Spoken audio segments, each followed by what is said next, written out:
Hello Viscapers! I'm Caroline Allison and we're on day 5 of the Viscape video blog tour of the Dominican Republic. I'm actually here in Samaná. We're just wrapping up our time here. Really love this place. It's just beautiful. We just got back from the whale watching tour and I'm actually drinking a cappuccino before we hit the road. And, well, gosh, I just have to say, I'm really missing my Starbucks. I haven't seen a single Starbucks since we've gotten here. Have you, Dan? Nope. Yeah, so we're talking our favorite fast food chains of predictable, quality, tasty food are not here. Quiznos isn't here, Chipotle's not here, McDonald's isn't here.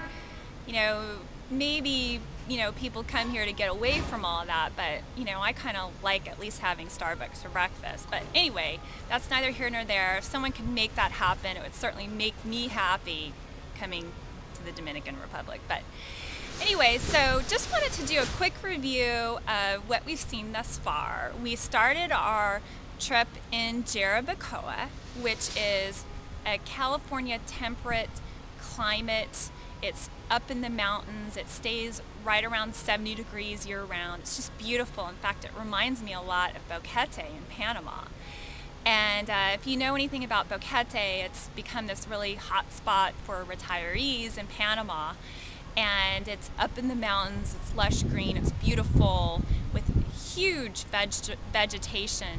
Vegetables are massive, and it's just incredible. Coffee, fresh coffee just being grown. Chilies, strawberries, anything you want, you can get there. Well, that's the same with Jarabacoa, and apparently it's become really big for ecotourism. Now, we didn't see any vacation homes or developments in the works when we were there. Maybe we missed them. Certainly would love to hear comments and feedback on that. If Jarabacoa is becoming hot, or if it's just, all about that ecotourism. Either way, would love to get the feedback, and feel free to comment on our blog posts about that. So then we went to Puerto Plata. Now, locals had told me ahead of coming on this trip that Puerto Plata is a place in decline. And, I sort of expected that. And I will say, when I was there, there's a lot of historical things. There was a fort, really cool fort that we saw when we were there. And Christopher Columbus apparently stopped there. And the boardwalk, I just have to say, this is oceanfront property, was just, it was dilapidated. Boarded up buildings, and we kept looking for the nightlife and restaurants and shops, and they could all be right there on the boardwalk. And we could see the potential of the place. It just doesn't seem to be, certainly the local city isn't focused on really bringing Puerto Plata into, back from, where it is now.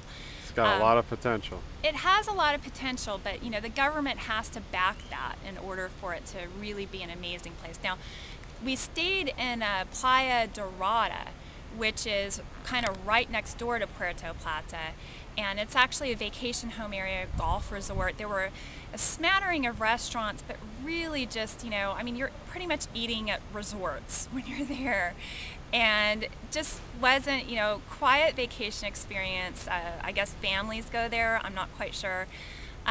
Lovely, but, then we went to Cabarete, and it was just a whole different experience. Cabarete is, of course, the kite surfing capital of the Caribbean. It's just a beautiful place, beautiful horseshoe beach, white sand, incredible winds year-round for great sailing, surfing, kite surfing. And there was a lot of nightlife, restaurants. We met actually a lot of people who were from Europe and the States, and they actually went on vacation to Cabarete and decided to pack their bags once they got home and move right down here. And so they really followed their passions, and it was interesting to hear their stories. And then after Cabarete, we came here to Samaná. We absolutely love this place. Now, Yep. Granted, the topography is just beautiful. There's mountains, it's lush, views from everywhere. It reminds actually us a little bit of San Francisco in the way the topography is just, the terracing and the the ability to be able to have amazing views from wherever you're standing is just incredible. Yeah, it's And like in a San Francisco style bay. yeah, in a San Francisco style bay. And I asked the whale guide, tour guide, who was one of the assistants on the boat. She lives here temporarily, about what it's like to live here. And she said, well, it feels a lot like camping, because from 9 to 4 every day, the electricity's out. And so there's brownouts, there's a real lack of internet here, and it is pristine living. But I will say that we did a little bit of research, and we found out that International Living has pegged this as one of their favorite spots. And they love this place. In fact, because the new highway had just come in this year, and there's a direct connect between Santo Domingo to Samaná.